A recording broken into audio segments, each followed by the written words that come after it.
पूरी दुनिया में मशहूर, भारत की सबसे बड़ी और पुरानी, राष्ट्रीय और अंतर्राष्ट्रीय पुरस्कारों से सम्मानित नौटंकी लोक संगीत की पहचान गंगा प्रस्तुत करते हैं अपनी नई नौटंकी।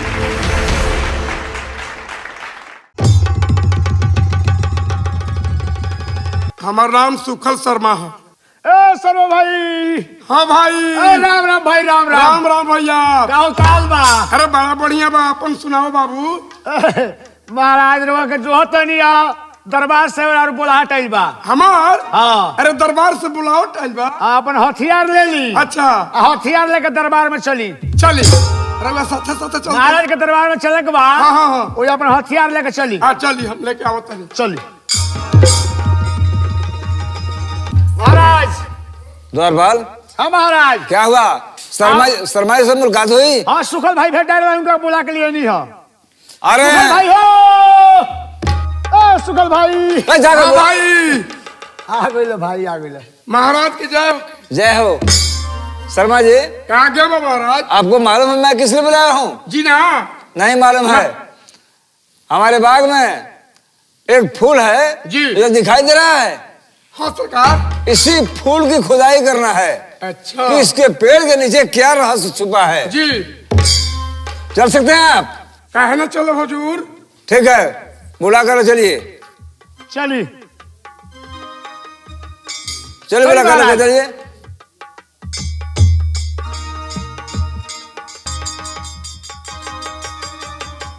शर्मा जी। जी। पेड़वा बता दी महाराज कौन हो? यहीं पर तो है। एक यहाँ है, एक वहाँ है। अच्छा, ये दूरी पेड़ काटेगा। हाँ। हाँ हाँ। काम लगा दी। काम लगाई, शुरू करी। भैया धीरे धीरे टंगावा चलई हनु हो, ओई में बाटे गोजी। भैया धीरे धीरे टंगावा चलई हनु हो, ओई में बाटे गोजी।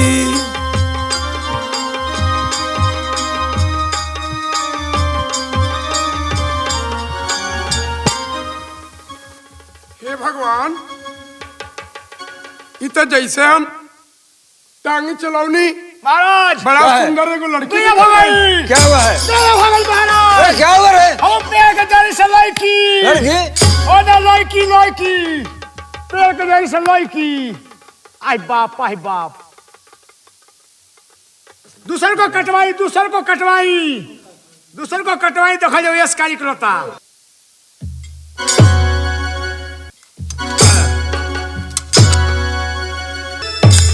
महाराज गजब हो गई। क्या गजब हो गया? अरे दूसर का पेट से एगो लड़का निकल बा। आई बाप, आई बाप। दादा देखिए, अपना आँखी से देखिए, देखी। द्वारपाल। दोनों लड़का, एगो लड़की, एगो लड़का, एगो लड़की। द्वारपाल। हाँ। एक ताजुब की बात है। हाँ। इस फूल के पेड़ के नीचे एक लड़का और एक लड़की कैसे? ये कौन है? अब एक और बयान हुए दिया से हमने किया तो हम भागे। भूत अवसान। चलो, तुम्हारे सामने भूत दिखाई दे रहे हैं। ये बताइए सर, तोनी के क्या हुआ सर? बच्चा का तनी के पता तब बताओ, चल दिया तब साफ दाब। महाराज के चरणों में जय जयकार हो। जय जयकार है। महाराज अगर जानल चाहता नहीं जो हमने के है ऐसा तो सुनी महाराज। कौन है तुम लोग? महाराज हकीकत जन बात बा आज रवा से कहता नहीं हम। अरे पहिला जनमाए राजा जी, अरे पहिला जनमाए राजा जी, अरे भइले हो रंगम हलिया। पहिला जनमाए राजा जी, भइले रंगम हलिया। ओ पहिला जनमाए राजा जी, भइले रंग महलिया। दूसरा जनमाए राजा जी, अब बताओ। दूसरा दूसरा जानमाए राजा जी कोहारा के हो घरावा। घर पर ओ दूसरा जानम आए राजा जी, ओ दूसरा जानम आए राजा जी, कोहारा के हो ओ घरावा। तीसरा जानमाए राजा जी, तीसरा जानमाए राजा जी केदला केदली के बनावा। ओ तीसरा जानम आए राजा जी, केदला केदली के पेड़ावा। पहिला जानमाए राजा जी राजा के हो घरावा। ओहु जात नहीं रे बचनी, ओहु जात नहीं रे बचनी मैं भा हो मह तरिया, मैं भा मह तरिया ए राजा जी, मैं भा मह तरिया ए राजा जी जनवा मारा हो दिहली। ओ मैं बमो तोरिया ए राजा जी, ओ मैं बमो तोरिया ए राजा जी, अमली के मुँह वाली। दूसरा जानमाए राजा जी, दूसरा जानमाए राजा जी कोहारा के हो घरावा। ओहु जात नहीं रे बचनी, ओहु जात नहीं रे बचनी ओहु जा हो जा लादावा। भेजी के जा लादावा ए राजा जी, भेजी के जा लादावा ए राजा जी जानावा हो रावली। देख ली मैं महाराज महतरिया ए राजा जी जानावा हो रावली। सचे सचे होलिया ए राजा जी,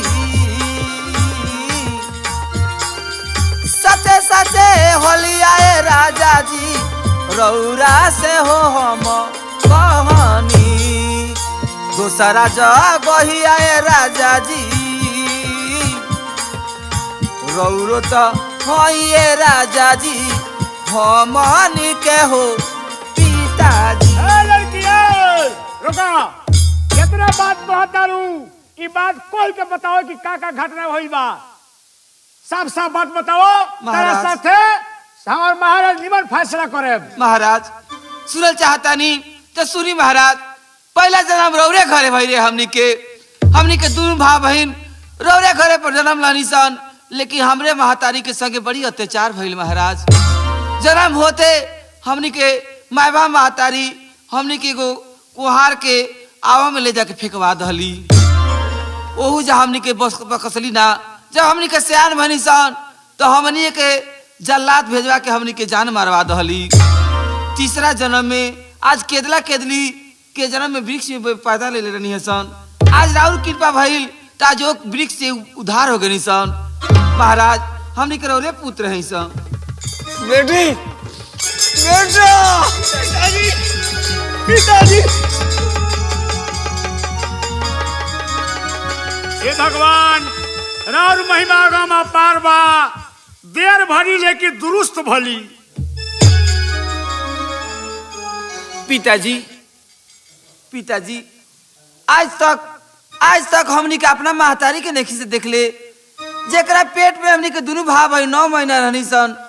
आज तक ले उनकर शकल नेखी से देख ले। पिताजी बस एक बार वो महतारी के दिखा दी, जेकरा पेट में हमनी के पोसाइल बानी सन, जेकरा तन से हमनी के जन्म ले ले बानी सन, वो महतारी से भेंट करा दी। पिताजी हमरा दरबार है रवराज के द्वारपाल बानी, छोट मुंह बड़ बाते महाराज, लेकिन आज हमारा सपोर्ट बरियार हो गई।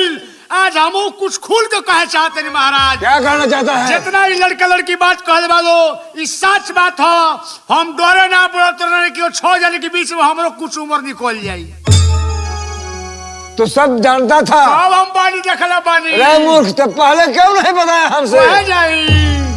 एक जनी सच्चाई कहनी क्योंकि अगर रहुआ अपने घर से बाहर निकाल देनी हमारा के निकाल देती तो हम कहाँ जाती। द्वारपाल, उस छोटी रानी को हकनी को दरबार में हाजिर करो। यही जा जल्द बुला करके लाओ। बुला कर लेके आई। जल्द जाओ। क्या होता है?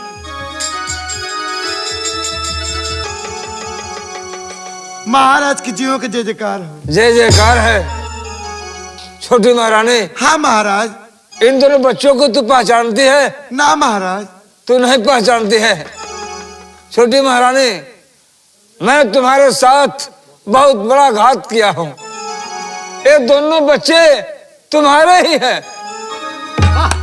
हमार माई हमार बाबू लो। हमार बाबू।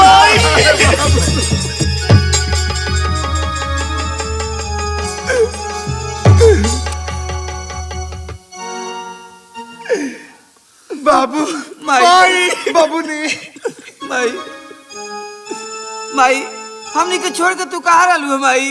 तार प्यार पावे खातिर हमनी के तरस करनी है से माई। बाबू लो, भगवान के कृपा से फेन तुलो हमरा मिल गए लो। आज के बाद तालो को छोड़ के हम कहीं न जाए। हाँ माई, हमनी के छोड़ के तू कहीं नहीं जइया। हमनी को तारा के छोड़ के कहीं नहीं जाए सर। महाराज महारानी, मैं तुम्हारे साथ बहुत बड़ा अपराध किया हूँ। उस अपराध का मैं तुझसे क्षमा मांगता हूँ। महाराज तीन क्या करता नहीं ना महाराज ना। हमरा आगे हाथ मत जोड़ी। हमरा और पत्नी है महाराज, लेकिन हमरा पर जो अत्याचार भइल बा, ये अत्याचार के इंसाफ हमरा चाहिए रे भाई। इंसाफ दी महारानी। मेरे दरबार में इंसाफ होता है। मेरे दरबार में इंसाफ होता है। नहीं सब बवाल होई। मेरे दरबार बड़ी बात भइल बा। इंसाफ का पुजारी हूँ। इंसाफ करूंगा। कातिल होगा अपना खून तो उसे न माफ करूंगा। हाँ महाराज। द्वारपाल, तो यहाँ के साथे जौन भइल बा, यहाँ के बेटा बेटी मिल गई, यानी ए राज के वारिस तू को मिल गई है। लेकिन जी अत्याचारवा कइले बा ओकर का होई? द्वारपाल चले जाओ दरबार में। और जो सभी महारानी है उन्हें बुला करके लेकर आओ। सबका बुला के लेकर आ जाओ।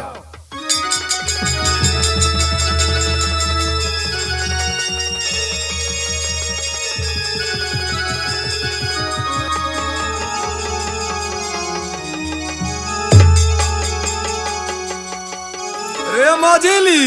का हो दीदी? बड़की दीदी। अरे सझिली। बड़की दीदी। रे कहाँ बनी वहाँ करे? लौकत नहीं है, कहीं देखबू स्वामी जी कहाँ बनी रे? देखबू राजी बड़की महारानी। परम पड़ाराम परम पड़ाराम खुश हाँ ए हाँ ए हाँ कबे हाँ चली आ तेरा रून चर्बी दुहाई कि फिर में जितना ही पीछे जमल बहई ये बोहरी ना निकल गए तो फिर कहत रहे पवन तू ही नतिया रे। ये तो मेन दरबार में चली बोला हटा गए वो 3 आदमी 4 आदमी चल लो। बोला हट। हाँ कहाँ दरबार में के बोला बा? जहाँ महाराज के कुर्सी लगेला वो ये बोला हट में चली कचहरी में। हाँ रे मझिली। अरे का भाग जा गई। आज हमनी के भाग जा गई। अरे वो इनाम मिली वही इनाम मिली रे पहने का हार मिली। हाँ हाँ रे मझिली। हाँ बड़की। चल चल बोलल बनी महाराज। चले के चले के। आज जो ना कहे मिलल होइनु तो आज मिल। रउआ लोग के पहिनावे हो ना खाना ऐसा नहीं बा तो कबो उठा के खियावल जाई आ कबो बैठा के खियावल जाई आ कबो मौका पर तो सुताइयो के खियावल जाई। चले के मझिली रे। हाँ बड़की। ते सुतिया के खोई है। ठीक बा चले के। चली चल हम खाना खाली खा ले। चल आई सरकार आओ के सरकार आओ के सलाम है महाराज। सलाम सलाम। सलाम सलाम महाराज जी, सलाम तेल लगा के। खुश रहो बड़ी महारानी, बोला तनी खुश रहो बड़ी महारानी। यो कौन खड़े नहीं जाओ। थी खाए में होता ना ए महाराज, दुकाई क्या है? होता ए महाराज अब खड़ा भइल जाते हैं, जानते नहीं का है? क्यों? 6 महीना हो गल विशु कल है। अच्छा अब डांड में दर्द हो गया। हे! ए जी, अरे वो 6 बजे हम उसका भी इलाज करेंगे, आई हैं पीछे आई। कोई डॉक्टर की जरूरत नहीं है, हाँ? खुद हम इलाज करेंगे। इलाज हाँ पहचान कराई महाराज। पहले बताओ। रोआ हाँ पहले बताओ, इन लोगों को पहचानती है? तनी हन आगवा भेजे। बढ़िया से देखी, बढ़िया से देखी, होश में बालू कुन है? हे! बढ़िया से देखी। पहचानती है इन लोगों को? अरे हमार बबुनी हो बबुनी, अरे ओई बुए दादा, अरे हमार बेटी तू कहाँ? हे! हे! कैसे तुम्हारी लड़की है? रोकी ना, रोकी रोकी पहले हाँ? काहे बेचैन हो जाएगी? कैसे लड़की है तुम्हारी? अरे हमारे बेटा हो बेटा, अरे हमारे बाबू का। वो तुम्हारा बेटा है? ए मारा तुम्हारा बेटा है? ये हमारे बाबू हूँ। अच्छा पिछले तो पिछले। और वो कौन है? ए मारा हाँ ये हमारे बेटी हो। हे!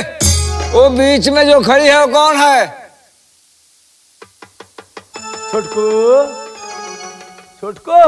अरे छोटू कौन बोल रही है? ए महाराज, ए महाराज, तारा तारा ए महाराज, अरे बाप, अरे बापो, अरे बापो। ए रोकी रोकी रोकी रोकी रोकी, क्या हो गया? रोकी महाराज, रोकी क्या रोकी। रोके? ओ टाइट रही, टाइट रही, टाइट रही। बोलो। उसे पहचानती है? रोकी रोकी रोकी। ए छोटको, ए छोटको, हाँ, ए छोटको सुननु, ए छोटको हम कुछ नहीं कोइला, सुन तारू।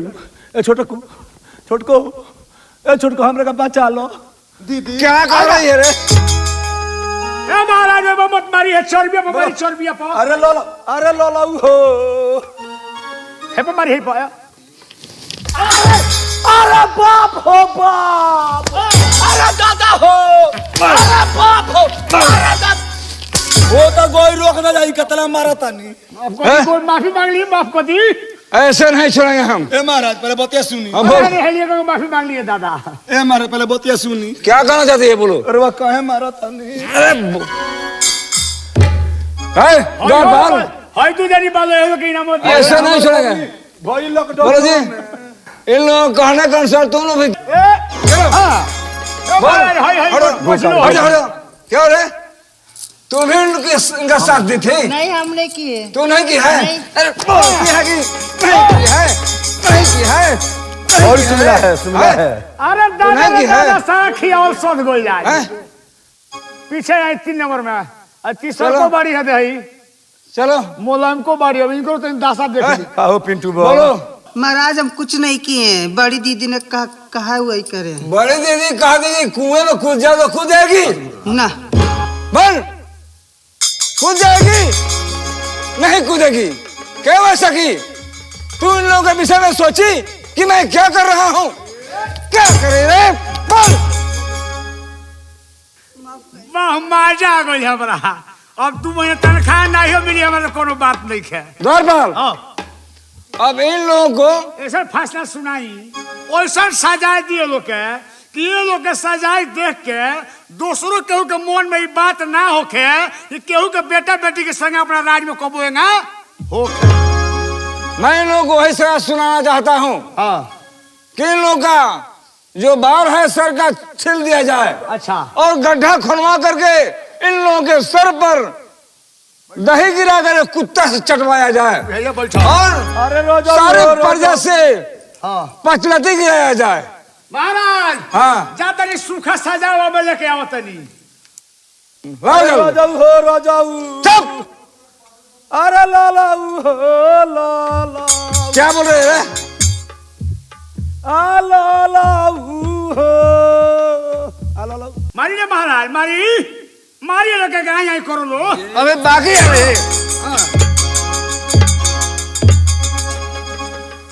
अब सरकार ये सब का ऐलान कर दिया कि सबका कार वो कहतनी। बोली सरकार का ये सबको होता?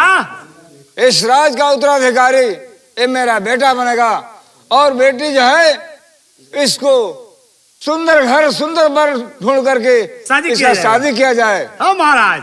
और छोटी रानी महारानी बन करके रहेगी। हाँ। हम ये के सेवक बनकर रहे। सेवक नहीं तो द्वारपाल का द्वारपाल रहेगा। तुम्हारा तनख्वाह दुगना बढ़ जाएगा। ए महाराज क्या है? कोरोरिया में जो चफो में से 2 कट्ठा दे दिया। इधर आओ ना। सोनवा में से। इधर आओ। सोनवा में 2 कट्ठा।